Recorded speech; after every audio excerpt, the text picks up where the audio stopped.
السلام علیکم ورحمۃ اللہ وبرکاتہ۔ امید آپ لوگ بخیر و عافیت ہوں گے۔ مرد کو بھابھی تو ہلدی نہیں لگا سکتی، تو کیا ماں ہلدی لگا سکتی ہے بیٹے کی شادی کے موقع پہ، یا بہن ہلدی لگا سکتی ہے اپنے بھائی کو؟ یہ ایک مسئلہ ہے۔ دیکھیے، یہ مسئلہ بالکل صحیح اور درست ہے کہ بھابھی ہلدی نہیں لگا سکتی، بالکل صحیح بات۔ بھابھی جو ہے اپنے دیور کو ہلدی نہیں لگا سکتی، لیکن یہ مسئلہ کہ ماں لگا سکتی ہے یا بہن لگا سکتی ہے، یہ بالکل غلط ہے۔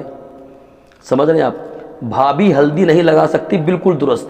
تو اسی طریقے سے ماں بھی اپنے بیٹے کو ہلدی نہیں لگا سکتی، اور بہن بھی اپنے بھائی کو ہلدی نہیں لگا سکتی، کیونکہ اعلیٰ حضرت فاضل بریلوی علیہ رحمت و رضوان نے فتاوی رضویہ شریف میں اس حوالے سے بیان کیا ہے۔ فتاوی رضویہ قدیم جلد نمبر 9 صفحہ نمبر 434۔ بالغ بیٹے کے بدن کو ماں بھی ہاتھ نہیں لگا سکتی۔ اعلیٰ حضرت فرماتے کہ یہ حرام ہے۔ اگر بیٹا بالغ ہے، سمجھ رہے، اس کے بدن کو ماں بھی ہاتھ نہیں لگا سکتی۔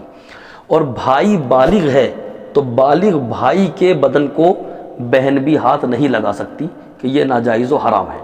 تو اب یہ پتہ چل گیا کہ بھابھی تو لگا ہی نہیں سکتی، وہ تو غیر محرم ہے، ٹھیک ہے۔ ماں محرم ہونے کے باوجود بھی نہیں لگا سکتی جبکہ بیٹا بالغ ہو۔ بہن محرم ہونے کے باوجود بھی نہیں لگا سکتی جبکہ بھائی بالغ ہو۔ اور ظاہر سی بات، جب شادی ہو رہی ہے تو بالغ ہی ہے، اور جب بالغ ہے تو اس کے جسم کو نہ ماں ہاتھ لگا سکتی ہے اور نہ ہی بہن ہاتھ لگا سکتی ہے۔ پتہ نہیں لوگوں کے ذہن میں یہ بات کہاں سے آ گئی اور کس نے ڈال دی کہ صاحب بھابھی نہیں لگا سکتی، ماں اور بہن تو لگا سکتی ہیں۔ جس نے بھی یہ بات ڈالی ہے یا آپ کے ذہن میں یہ بات ہے تو اس کو بالکل ذہن سے نکال دیں، اور یاد رکھیں کہ بالغ مرد کے جسم کو، بالغ ہے بیٹا تو اس کے جسم کو ماں بھی ہاتھ نہیں لگا سکتی، بالغ ہے بھائی تو اس کے جسم کو بہن بھی ہاتھ نہیں لگا سکتی، یہ ناجائز و حرام ہے۔ تو اس لیے اب یہ مسئلہ بالکل واضح ہو گیا کہ بھابھی بھی ہلدی نہیں لگا سکتی، اور نہ ماں ہلدی لگا سکتی ہے اور نہ بہن ہلدی لگا سکتی ہے اپنے بھائی کو، کوئی نہیں لگا سکتا۔ سمجھ رہے آپ؟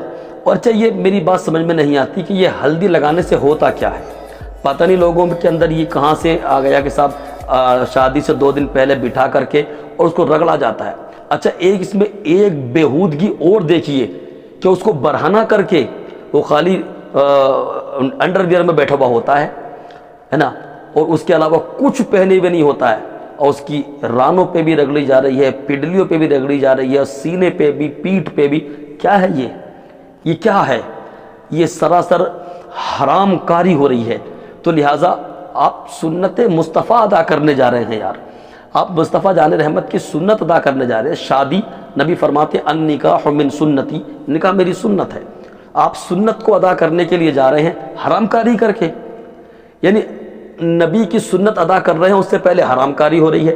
تو لہٰذا مسلمانوں کو چاہیے کہ ایسی رسمیں کہ جن کا شریعت سے کوئی لینا دینا نہیں ہے، کوئی فائدہ ہی نہیں ہے، ان رسموں کو نہ کیا جائے۔ ہلدی کو نہ بھابھی لگا سکتی ہے، نہ ماں لگا سکتی ہے، نہ بہن لگا سکتی ہے اپنے بھائی کو۔ تو لہٰذا اس ہلدی والی رسم کا تو بائیکاٹ کیا جانا چاہیے۔ کیوں؟ کیونکہ یہ فضول خرچی ہے۔ بھئی ہلدی لگانے سے کیا ہوتا ہے؟ ایک دن آپ نے ہلدی رگڑ لی اپنے جسم پہ تو گورے ہو جائیں گے؟ ارے جو جیسا ہے ویسے ہی رہے گا، ہلدی لگانے سے کیسے گورا ہو جائے گا؟ سمجھے؟ تو اس لیے ان تمام چیزوں کا بائیکاٹ کیا جائے، اور یہ بات ذہن سے بالکل نکال دیں کہ ماں لگا سکتی ہے یا بہن لگا سکتی ہے، نہیں لگا سکتی۔ اگر بیٹا بالغ ہے تو ماں بھی اس کے جسم کو ہاتھ نہیں لگا سکتی، بھائی بالغ ہے تو بہن بھی اس کے جسم کو ہاتھ نہیں لگا سکتی۔ لہٰذا اس پیغام کو دور تک شیئر کریں تاکہ جن لوگوں کے ذہنوں میں یہ بات بیٹھی ہوئی ہے کہ ماں اور بہن لگا سکتی ہیں، ان کے ذہن سے یہ بات بالکل دور ہو جائے۔ اللہ پاک مجھے آپ کو سب کو شریعت مطہرہ پر پابند رہنے کی توفیق عطا کرے۔ استغفر اللہ ربی من کل ذنب واتوب الیہ۔